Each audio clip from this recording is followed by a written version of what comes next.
What kind of freedom asks you to prove it by naming the person you love? Picture a studio office after hours. A folder slides across a desk. Inside is a convenient solution to a career problem. Sign a statement. Point to your wife's politics. And the people in power might let you work again. Refuse. And the phones go quiet. Now hold that image next to another. A spring morning in Manhattan. A bedroom door opening to a 39-year-old actor who will never wake up. On the very day a former friend is telling Congress he was never a communist. That is not a screenplay twist. That is the hinge of John Garfield's life.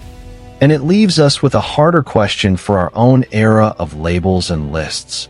When fear becomes a management tool, who defends the person who says no?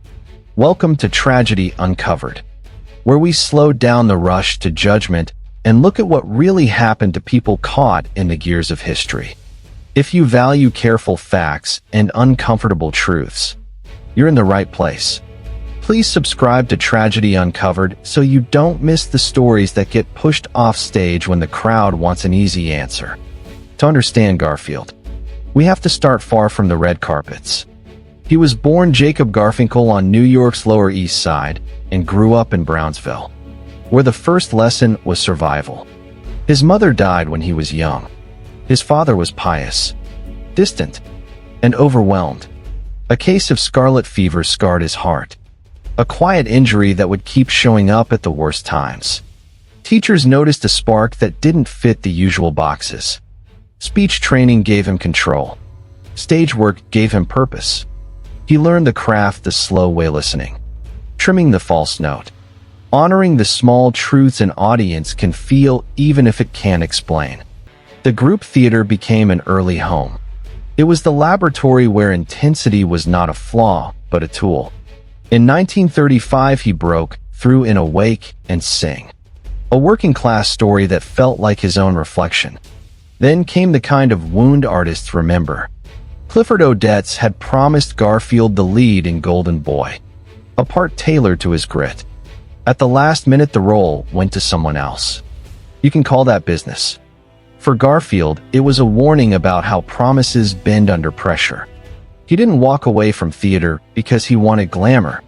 He walked toward the camera because he believed film could capture the same honesty and reach the people he came from. Hollywood loved the electricity and tried to package it. The studio system was efficient and paternal. Until you said no. Contracts gave bosses the power to suspend an actor who would not accept a script. Garfield asked for roles with moral weight and social texture, not just swagger. He got labeled difficult, which is what the system calls a worker who keeps asking why. The paper trail shows it. Multiple suspensions, then another, and another. Yet out of that friction came performances that still feel modern. In The Postman Always Rings Twice, desire is not perfume. It's a decision with a price tag. In Pride of the Marines, the country looks at the cost of war without slogans. Garfield did not play men as saints or villains. He played them as people who carry both. The war years tested everyone. Garfield's damaged heart kept him out of combat. But he did not sit the conflict out. Alongside Betty Davis and hundreds of volunteers, he helped build the Hollywood Canteen, a place where servicemen on leave could eat, dance, and feel seen without paying a cent. It was not charity theater. It was logistics and sweat thousands of guests on a busy night. Tens of thousands across a week run by stars who took off their makeup and picked up trays. Remember that when someone later tries to reduce him to a headline about loyalty, his record of service is not ambiguous. He served in the language he had: time, presence, and work. Then the weather changed. After victory overseas, the home front turned inward. A new fear took the stage, and it came with paperwork. A privately printed pamphlet listed entertainment figures and suggested they were part of a communist network. Advertisers read it. Studios read what the advertisers read. Agents heard the change in tone. No judge signed anything. Yet doors began to close as if a verdict had been delivered. The justification sounded measured: brand protection. Caution. Temporary pause, exactly the kind of language that lets decent people do harsh things. Garfield walked straight into that climate. On paper, he was what many Americans were at the time: a liberal New Dealer, clearly anti-fascist, involved with unions, civil rights groups, and left-leaning causes that were mainstream when the Soviets were allies. After the war, the same meetings looked different through a new lens. When Congress called, he appeared. He spoke for himself. He refused to accuse anyone else. That choice is easy to admire at a distance and hard to live close up. Television work evaporated in real time. A revived Golden Boy was pulled after a single scene. Friends measured their risk and stepped back. And somewhere in that maze, someone put his marriage on the table as a bargaining chip. If he would sign a statement naming his wife a communist, there might be a way back. He declined. The price of yes was too high. Before we go further into committees, pamphlets, and the FBI file, it's worth pausing on the older conflict already shaping his fate: Garfield versus the studio machine. Long before politics, he had been fighting for the right to tell working-class stories without sanding off their edges. 11 suspensions do not happen to a man eager to please. They happen to a man who keeps testing whether a giant business can make room for human complexity. That history matters, because it explains why he resisted the later demand to play along. The person who will not mouth words he doesn't believe will not read names he does not want to betray. There is also the body to consider, and not in a gossip column way. He was a heavy smoker. He pushed himself. He lived in a profession wired to stress, where the next contract depends on other people's comfort level with your name. Medicine now takes seriously what stress does to a damaged heart. We cannot assign a percentage to each factor. We can see how a pressure system designed to make examples of people will always produce two outcomes. Some comply, some break. Garfield held the line he could live with. His body may have paid for it. By the morning he died, the cultural script had already been written around him. Even his death became a kind of programming block. Papers ran and reran the story until it turned into a bitter joke about how the press could not let him go. Crowds gathered for a funeral the city compared to Valentino's. Then, abruptly, the volume dropped. Colleagues moved on. Executives who had taken their cues from fear did not rush to revisit the panic. Family members would later suggest the quiet was not an accident. Forgetting can be a way to avoid an apology. This is where our present enters the frame. We like to think we have outgrown blacklists. We say we have standards instead. But standards enforced in panic become lists by another name. A committee can be replaced by an algorithm. A hearing can be replaced by a brand safety dashboard. The effect is similar. One person is told to prove their innocence by giving up someone else. The language is softer. The choice is the same. Picking up right where we paused. Let's open the machine and label the parts. A blacklist rarely shows up with a warrant.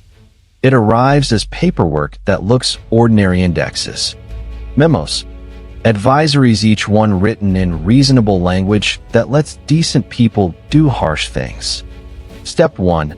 A privately compiled list circulates, flagging names as of concern. Step 2. Sponsors ask whether those names pose reputational risk. Step 3. Studios, eager to look prudent, temporarily postpone projects tied to those people. Step 4. Agents feel the temperature drop and quietly advise clients to lie low. No judge ever speaks, yet a sentence gets served. For John Garfield, the sequence was textbook. He wasn't unique in his politics. He was one of millions who backed New Deal causes, unions, veterans' charities, and civil rights work. Those affiliations were uncontroversial when the war demanded broad coalitions. After the war, the same rooms were relabeled. The pamphlet that did much of the labeling wasn't a court document. It didn't need to be. Industry gatekeepers treated it like a weather report, a storm warning you ignore at your financial peril. They didn't say, "We're punishing Garfield." They said, "We're protecting the audience." Protection sells better than punishment. But it feels the same to the person who can no longer pay a mortgage. Committees in Washington added ritual and spectacle. They weren't truly after ideas. They were after names. Because names create the appearance of momentum. The formula was crude but effective. If you can persuade one insider to identify 10 others, you can claim progress without proving a single act of sabotage. That pressure didn't require shackles. It required leverage. Leverage lives where people are vulnerable contracts. Reputations. Families. When Garfield appeared, he spoke for himself and stopped there. He neither attacked the country nor absolved it with a convenient confession. He declined the role of state witness in a drama he didn't believe in. From a distance that reads heroic. Up close it is a stack of small, grinding consequences. You could watch those consequences in real time. A live television revival of Golden Boy's chance to reclaim the role once promised on stage began and then vanished after a single scene. The network's language was antiseptic, logistical issues, scheduling realities, ongoing review. Behind the glass, executives were counting the number of calls from nervous sponsors. In a business addicted to momentum, review is a polite word for "do not call us." Colleagues who adored him also had children to feed. They split the difference by expressing private sympathy and public distance. That's not moral cowardice in a comic book sense. It's the ordinary human response to a system that rewards caution and penalizes courage. Garfield tried another route that many in his position tried, the clarifying statement. He drafted a piece that criticized his own naivete without naming a single coworker. It was the ethics of accountability without the theater of betrayal. But the apparatus prefers theater to nuance. What the committees and their industry allies wanted wasn't reflection. It was a headline that could be filed as proof of deterrence. When a confession doesn't give you names, it reads as defiance. When it gives you names, it reads as cooperation. The difference is not about truth. It is about quota. The ugliest leverage arrived outside the workplace. Imagine being told, in essence, that your career could be salvaged if you would simply sign a paper implicating your wife. That's not a policy debate. That's a test of what you're willing to live with in the mirror. He said no. It's worth lingering on that refusal. Not to sanctify him, but to recognize the clarity of the choice. Some people would have justified a signature as a temporary stain to be washed off later. Some did. Garfield didn't. We can argue about tactics and timing. We can't dilute the principle. Meanwhile, the older conflict with the studio machine was still running in the background like a steady hum. Long before congressional hearings, he had fought with executives over scripts that sanded down the jagged edges of ordinary lives.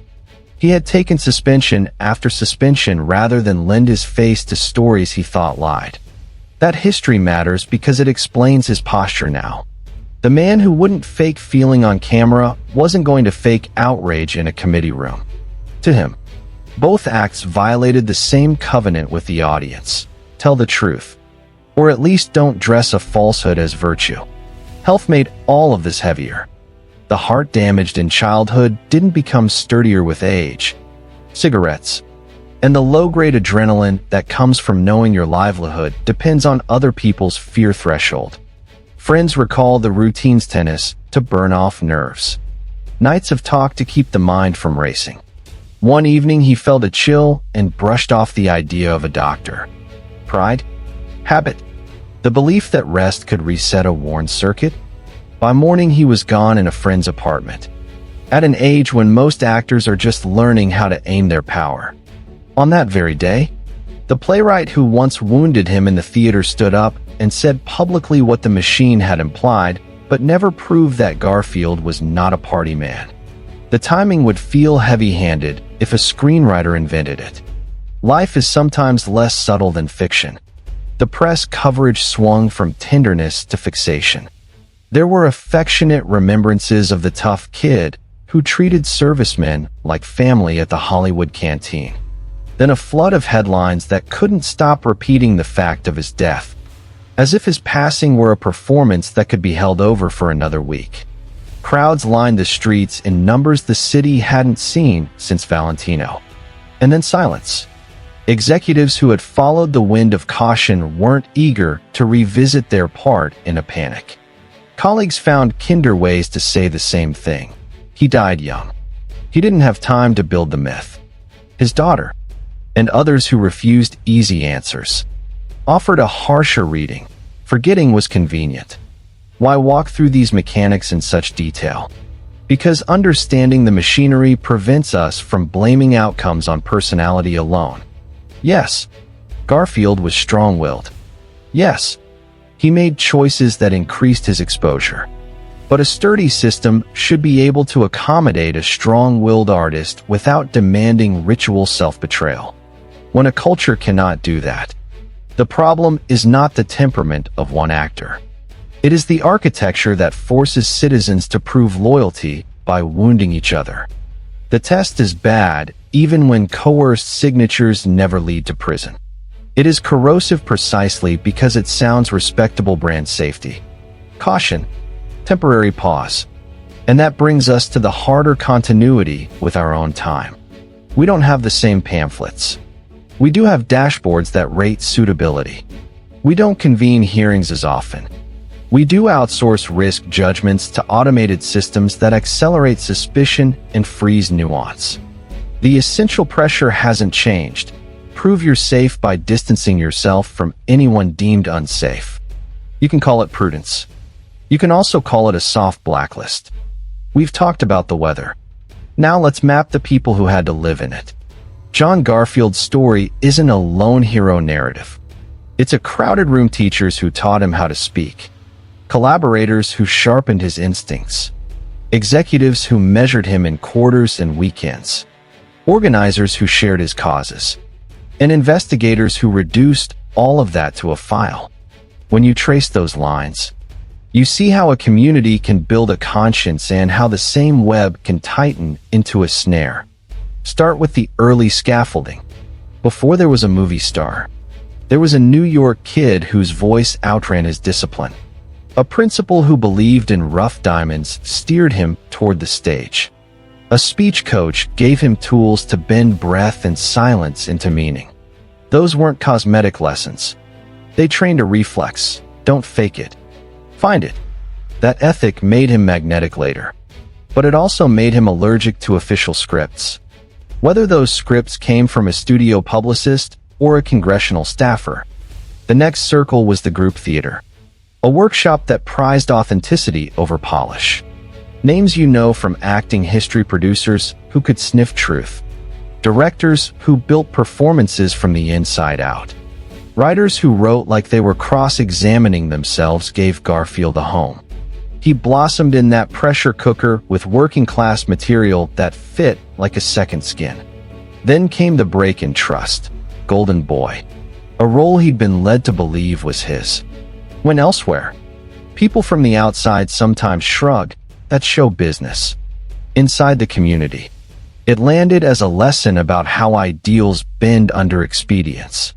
The bruise didn't turn him cynical. It taught him to read the incentives behind every noble speech. Hollywood brought a new cast of characters and a new language, contracts, morals clauses, weekly suspensions. At Warner Brothers, jack of all calculus moguls admired Garfield's heat and worried about his spine. The talent department saw a bankable intensity. The legal department saw a potential liability whenever he pressed for scripts with grit and consequence. Publicity could package him as the tough guy with a heart. Production chiefs wanted fewer questions, more pages shot. When he pushed back, the machine reached for its quiet punishments: delay, downgrade, suspend. The files grew thicker. So did the work. He kept landing in films where the camera needed a man who could register a moral choice without a speech. Around him stood collaborators who complicated the tidy version of the Blacklist years. Bette Davis wasn't just a marquee name. She was a co-builder of the Hollywood Canteen. He poured himself into an institution that functioned like a privately run USO, feeding and entertaining waves of servicemen for free. On screen, he sparred with stars who could match his voltage. Off-screen, he gravitated to writers and directors who trafficked in inconvenient truths. Dalton Trumbo's orbit intersected with his. So did directors and producers later labeled troublesome. In the glow of war unity, those circles looked like the industry at its best, artists pooling fame to serve strangers and sharpen each other's work. In the chill that followed, the same circles were redrawn as networks of suspicion. The political map was equally human. Garfield was a liberal of his era, anti-fascist, pro-union, sympathetic to civil rights coalitions that had room for socialists and fellow travelers when the nation needed every shoulder to the wheel. None of that required a party card. After the war, private publishers assembled those threads into pamphlets that read like indictments without ever saying guilty. Gatekeepers called the pamphlets informational. Agents called them a problem. By the time Washington demanded appearances, the industry had already internalized the verdict. Committees supplied the theater. The studios supplied the enforcement. Then there was the family web, the most intimate network of all. Roberta Seidman, the woman who had known him before the posters, was politically active in ways that made easy targets for investigators who wanted leverage. Marriage doesn't exist in a vacuum when the state takes an interest. Friends remember the ordinary pressures, grief inside the home, long separations, money that suddenly looked less reliable. Add the abnormal pressure of investigators suggesting that naming your spouse would be the fastest way back to normal, and you have a moral test disguised as career counseling. Garfield's refusal is part of the public record. The private fallout sits in the quiet spaces no transcript captures, the conversations in kitchens, the calculation of rent and tuition, the knowledge that one signature could change the whole week, and refusing anyway. The press formed its own constellation. Columnists cultivated by studios knew how to reward compliance and punish trouble. They didn't need to lie. They could choose angles. When Garfield worked the canteen, the angle was civic virtue. When his name appeared in pamphlets, the angle was question swirl, a phrase that looks neutral and functions like a stain. After his death, the torrent of headlines turned him into an ongoing feature, then evaporated when the story risked indicting the broader system. Media ecosystems don't have to conspire to create this effect. Incentives do the work. Even the practical class of Hollywood, the people who never appear on lobby cards, played decisive roles. Agents who once sold his talent learned to sell patience. Insurance underwriters who barely thought about ideology learned to price it. Bankers who financed slates began asking how political exposures might affect release schedules. When capital starts asking those questions, art departments fall in line. The result isn't a dramatic purge so much as a slow freeze. Rooms get colder, and everyone learns to bring a sweater or stay away. Colleagues provide the most sobering lens because they remind us there wasn't a single safe path. Some peers cooperated with committees and saved their careers, only to carry a private cost that never left them. Some refused and found work vanish as if swallowed by fog. A few tried to maneuver in between apologies without names, distance without betrayal, and discovered that ambiguity satisfies nobody. Several who stood near Garfield, writers, directors, actors, saw their lives diverted into exile or early graves. You can attribute each outcome to temperament, but that explanation ignores the pressure gradient that ran through every decision they faced. What, then, did this network do for Garfield besides hem him in? It made the art possible, the principal who believed, the coach who calibrated his voice, the group theater elders who demanded truth, the co-stars who forced him to play up instead of down, the writers who put ordinary Americans at the center of serious stories. Those people armed him for the roles that still travel. The irony is awful and plain. The same web that nurtured the work became the proof set used against him. Lists rarely care that relationships are the engines of art. Seen clearly, the John Garfield problem wasn't one problematic actor.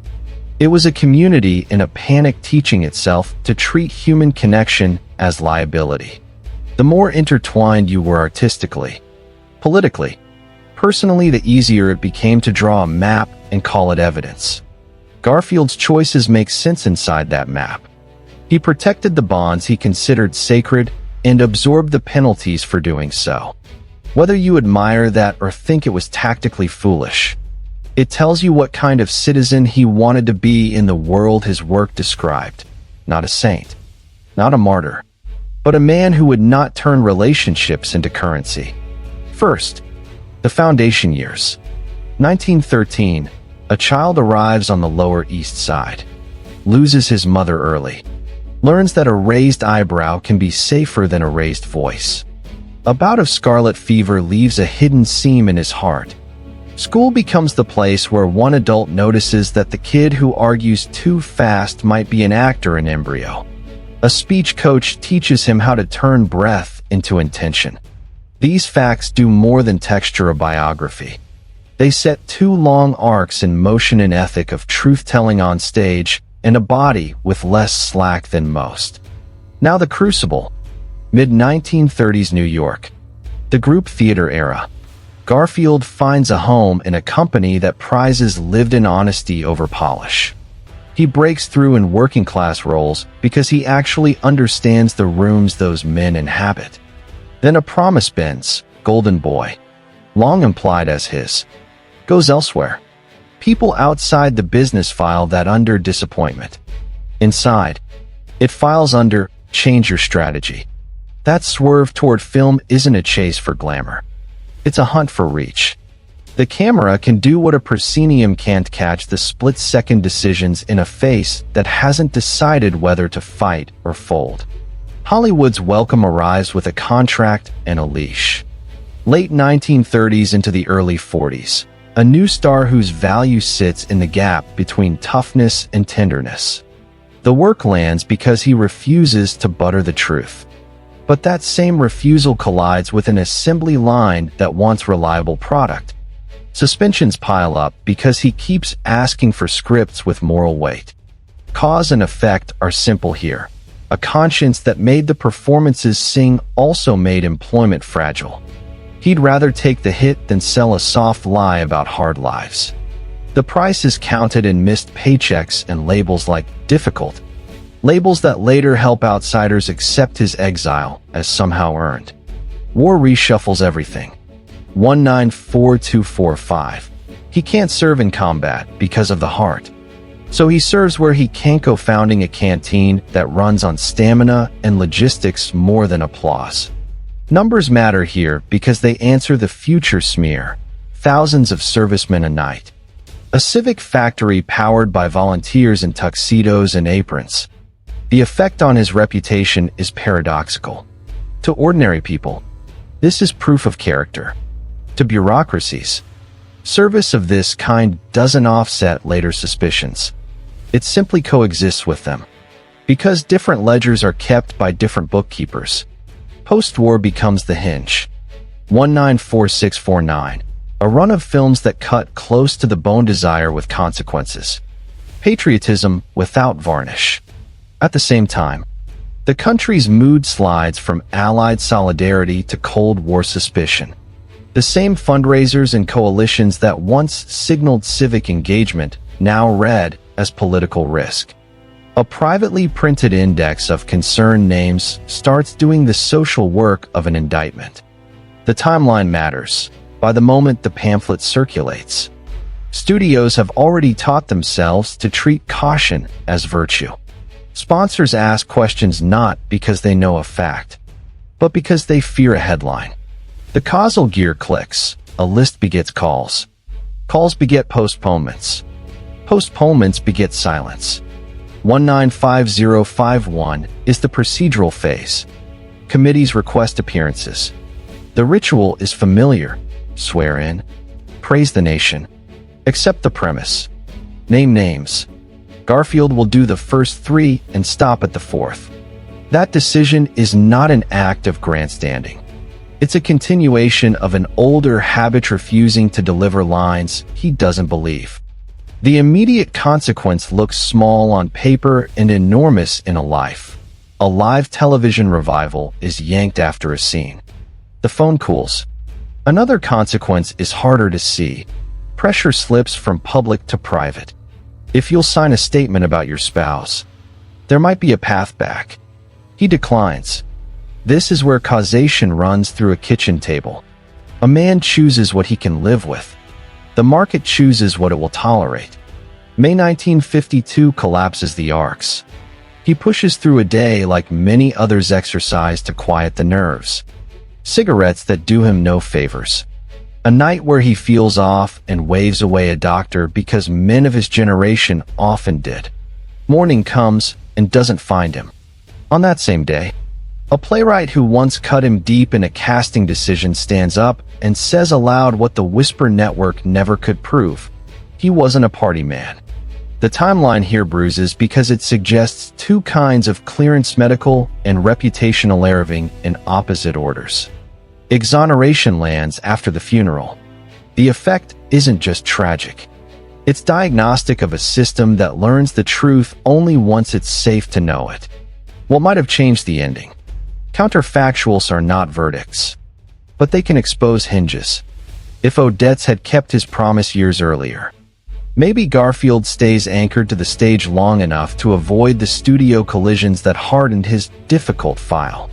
If Warner executives had carved out a lane for him to pursue serious pictures without penalty, maybe his reputation becomes discerning instead of troublesome, and sponsors trust his name when the pamphlet drops. If committees had demanded evidence instead of names, the industry wouldn't have needed show trials to look cooperative. If he had signed the paper implicating his wife, he probably works sooner and spends the rest of his life answering a different set of questions in mirrors and interviews. And if he had called a doctor that last night, the heart might have had one more chance. None of these levers guarantees a different life. Each one changes the slope.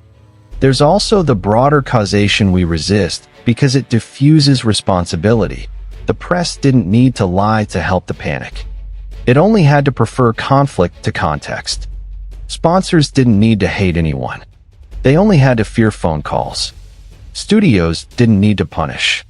They only had to postpone. The sum of those incentives functions like policy without ever being voted on. That's why lists printed by private citizens could behave like court orders. Everyone involved could say, with a straight face, that they were simply being careful. In aggregate, the care wiped a man off schedules. Seen sequentially, Garfield's fall is not mysterious. A body with a fault line meets a business that punishes friction, meets a government that rewards confession, meets a media economy that amplifies anxiety, meets a culture that prefers safety theater to messy truth.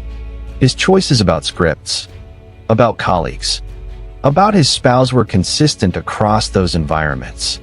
The costs multiplied because the environments began to rhyme.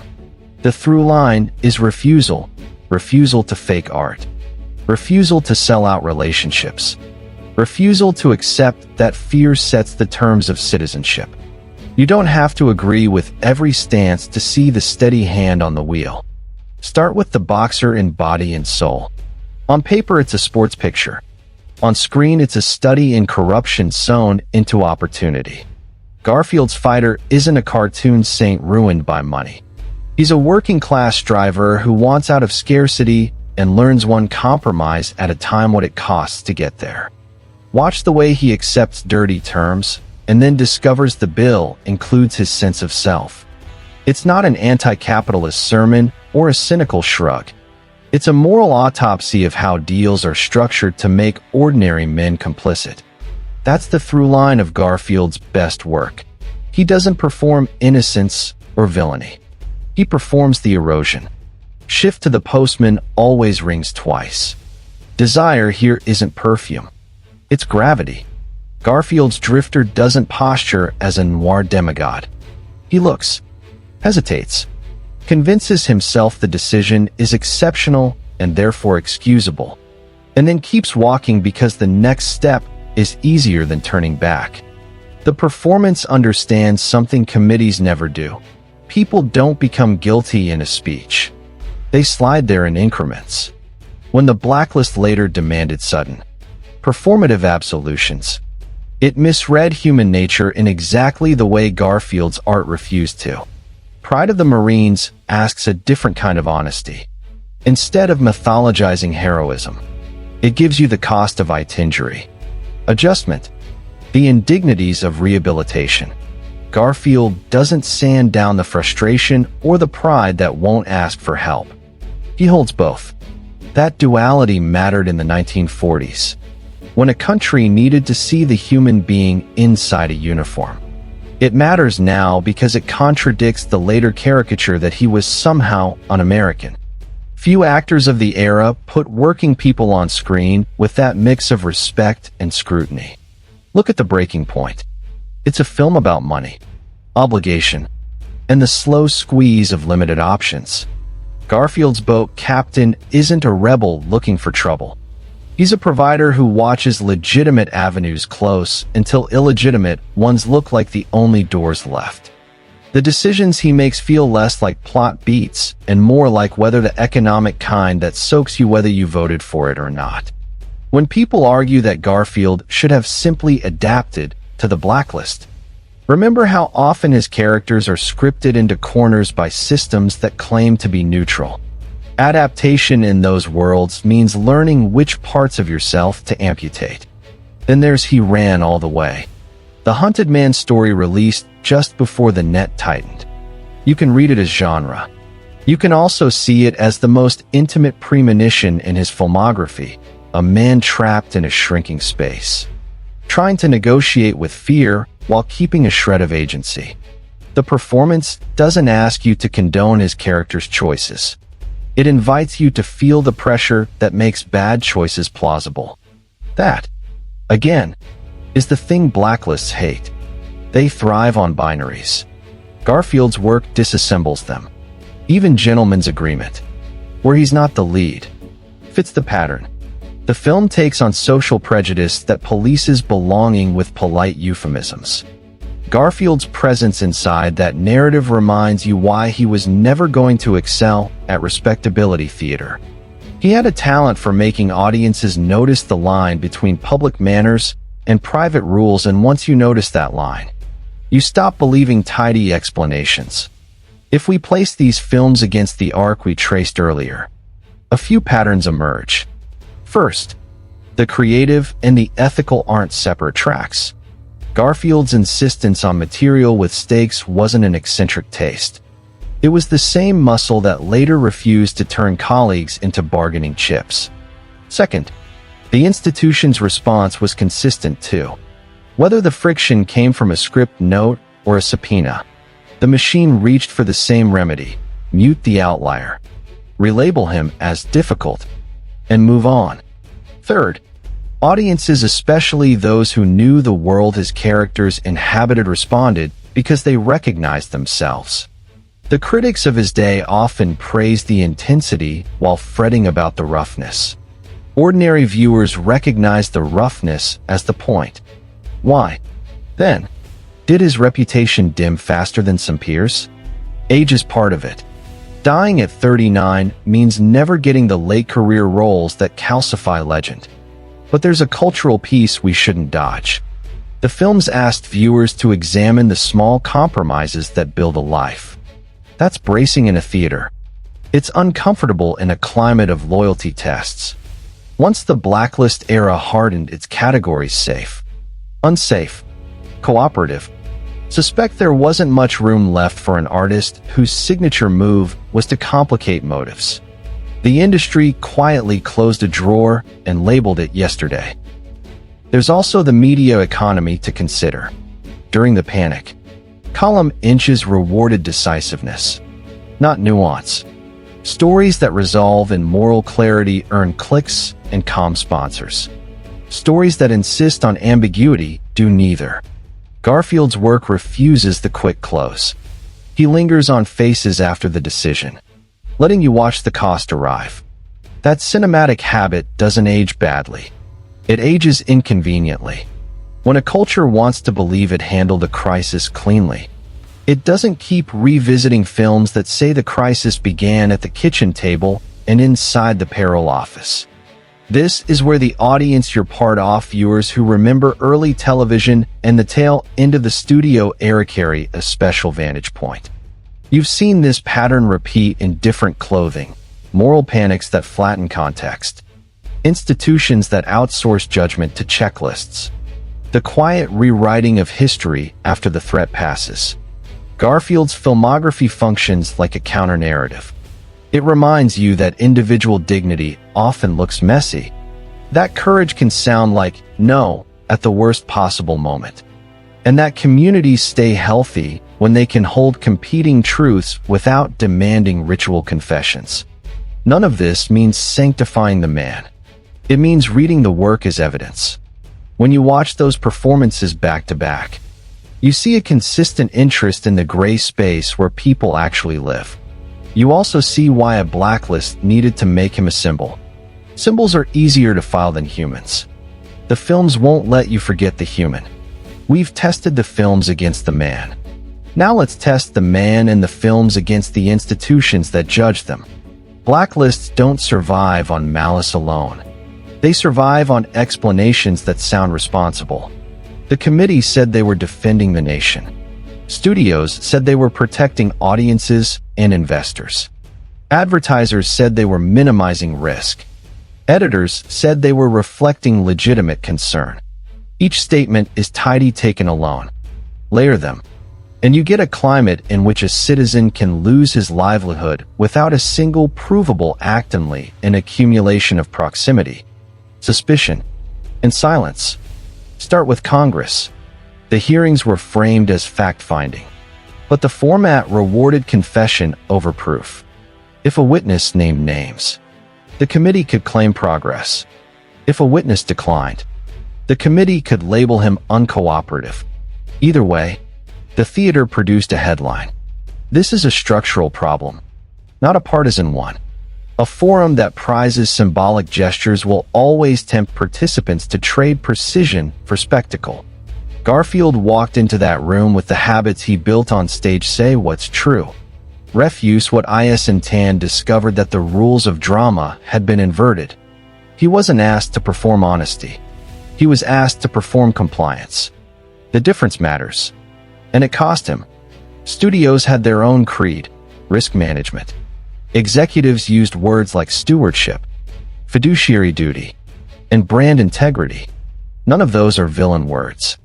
But look at their operational effect. Temporary postponement is not a neutral act when it's indefinite.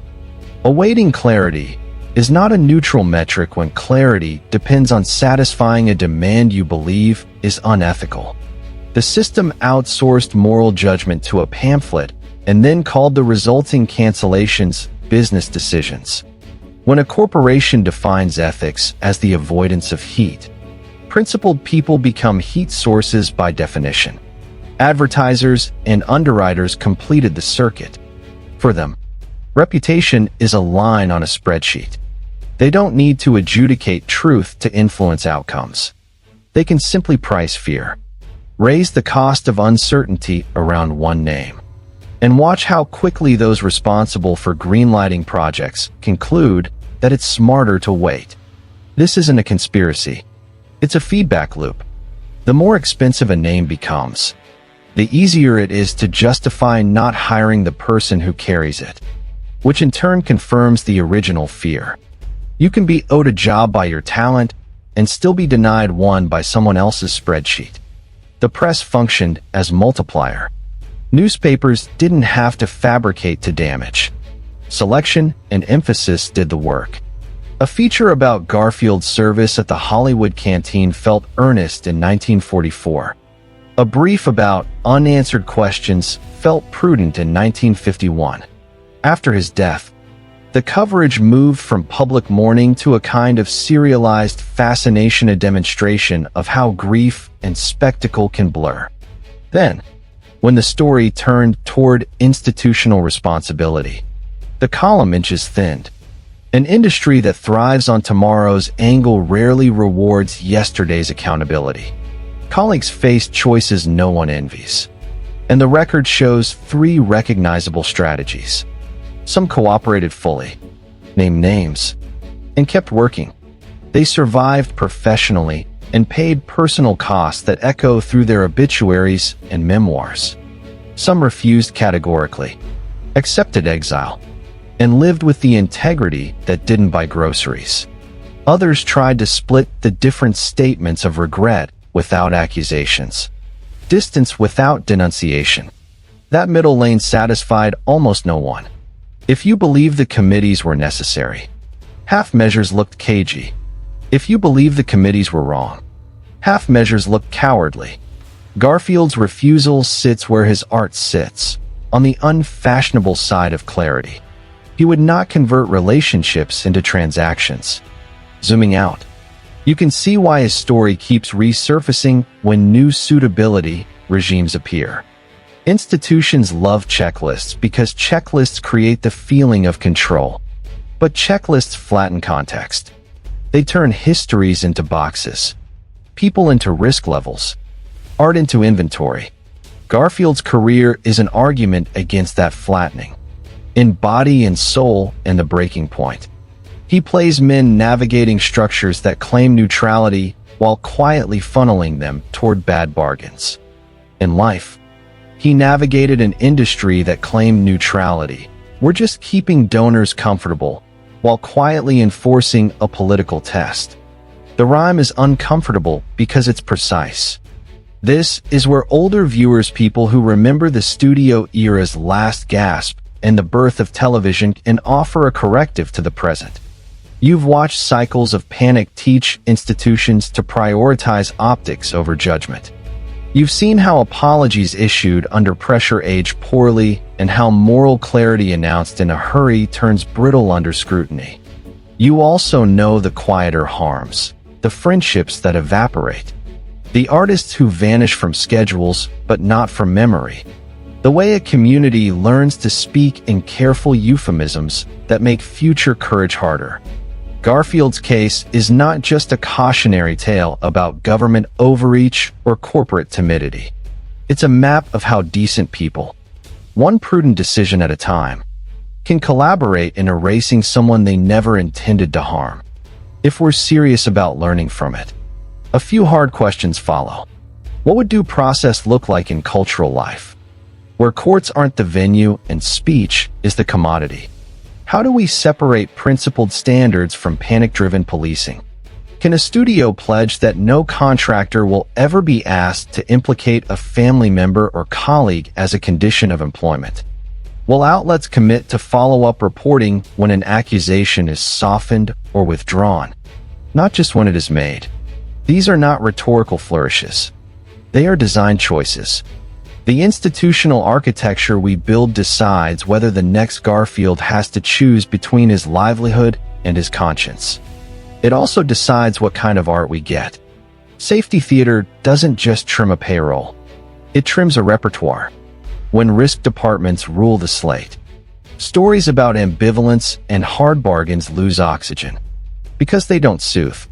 But audiences, especially those who've lived through history, not just read, it recognize when a culture replaces truth with posture. They drift away or they seek the work that still tells the truth at human scale. Garfield's legacy, stripped of romance, is a reminder that the public can handle complicated portraits if gatekeepers stop pre-simplifying them on our behalf. One last layer belongs to memory. Families who live through eras like this often prefer quiet. Revisiting the wound reopens rooms they've spent years closing. Industries prefer quiet for other reasons. quiet hides the hinges. The sensible memos. The routinized caution that felt like virtue at the time.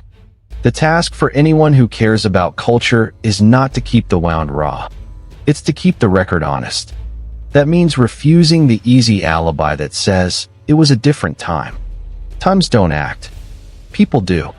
And institutions either make it easier for people to act well or nudge them, gently and repeatedly, toward acts they'll regret. We don't need to mythologize John Garfield to understand why his name still bothers the room. He complicates a story we like to tell about ourselves, that fear made us firm, that firmness kept us safe, and that the only victims were the reckless. His life, and the films that bear his fingerprints, suggest another conclusion. Fear made us efficient, and efficiency sometimes deletes the very citizens and stories of free culture most needs. Maybe the most unsettling part isn't the hearings or the headlines, it's the silence after. A file closed, a list folded away, and a city that makes breakfast like nothing happened. If that can be true in any era, then the question that lingers is simple and heavy. When fear asks for a signature, what part of yourself are you willing to sign away, and who pays for your certainty? We don't have to sanctify anyone to learn from them. The lesson is smaller and harder. Be careful with stories that promise safety in exchange for someone else's name. Be skeptical of procedures that mistake performance for proof. And when the room turns cold, notice who gets left to stand in it. The measure of a free culture isn't how loud it punishes the wrong people. It's how quietly it protects the ones who refuse to betray.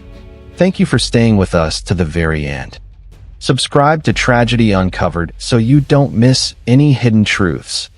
Thank you for watching. See you next time.